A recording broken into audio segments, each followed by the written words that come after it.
வணக்கம். இன்றைக்கி வந்து செட்டிநாட் ஸ்டைலில் டிஃபன் சாம்பார் தாங்க. ரொம்ப டேஸ்ட்டாக இருக்குங்க.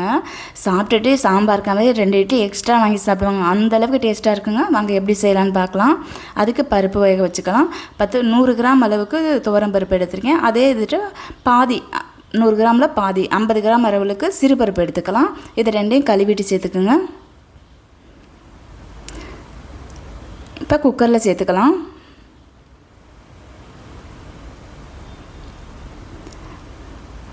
இப்போ இது கூட வந்து 15 சாம்பார் வெங்காயம், மீடியம் சைஸில் இருக்க 3 தக்காளி, பெருசாக இருந்ததுன்னா 2 சேர்த்துக்குங்க, ரொம்ப சேர்க்காதீங்க. இப்போ சின்னதாக இருந்தால் 3 சேர்த்துக்குங்க. இப்போ தண்ணி வந்து ஒரு 3 டம்ளர் அளவுக்கு தண்ணி சேர்த்து வேக வச்சிடலாம். 2 விசில் வச்சு எடுத்துக்கோங்க. இப்போ ப்ரெஷர் போன பிறகு ஓப்பன் பண்ணிக்கலாம். இப்போ நமக்கு பருப்பு, தக்காளி, வெங்காயம்லாம் நல்லா வெந்துடுச்சு. இப்போ காய்கறி சேர்த்துக்கலாம்.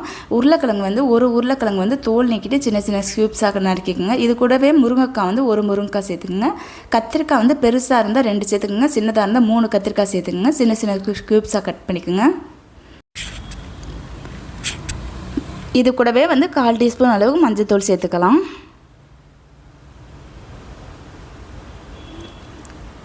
கூடவே வந்து கட்டி பெருங்காயம் சேர்க்குறேன்னா, நீங்கள் வந்து தூள் பெருங்காயம் தான் தாளிக்கும் போது சேர்த்துக்கோங்க. அப்புறம் 4 பச்சை மிளகாய் வந்து பாருங்கள் ஊட வகுந்துட்டு அப்படியே முழுசாகவே சேர்த்துக்கிறேன். இது கூட வந்து இதுக்கு தேவையான உப்பு சேர்த்துடலாம். 1 டேபிள் ஸ்பூன் அளவுக்கு சாம்பார் பொடி சேர்த்துருங்க.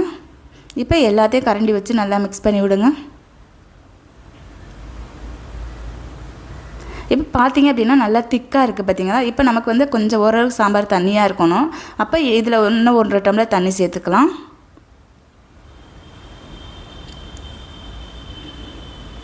இப்போ மூடிட்டு 1 விசில் மட்டும் வச்சு எடுத்துக்கோங்க. நம்ம காய்கறி மட்டும்தான் வேகணும், 1 விசில் போதும். இப்போ 1 விசில் போனது ஓப்பன் பண்ணிக்கிறலாம். இப்போ நமக்கு நல்ல சாம்பார் ரெடி ஆகிடுச்சு. நல்லா கரண்டி வச்சு சும்மா கிண்டி விடுங்க. இப்போ இதுக்கு தாளிப்பு சேர்த்துடலாம். இப்போ தாளிப்புக்கு சின்ன கடாய் வச்சுருக்கேன். ஒரு 2 டேபிள் ஸ்பூன் அளவுக்கு ஆயில் சேர்த்துக்குங்க. ஆயில் நல்லா சூடாகட்டும். ஆயில் சூடானது கொஞ்சமாக கடுகு சேர்த்துக்கலாம். கடுகு பொரியட்டும். பொரிஞ்ச பிறகு இது கூட கொஞ்சம் சீரகம் சேர்த்துக்குங்க.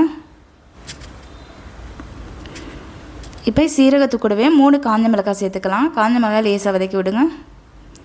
இப்போ இது கூட வந்து 1 கொத்தளவு கறிவேப்பிலை சேர்த்துக்கலாம்.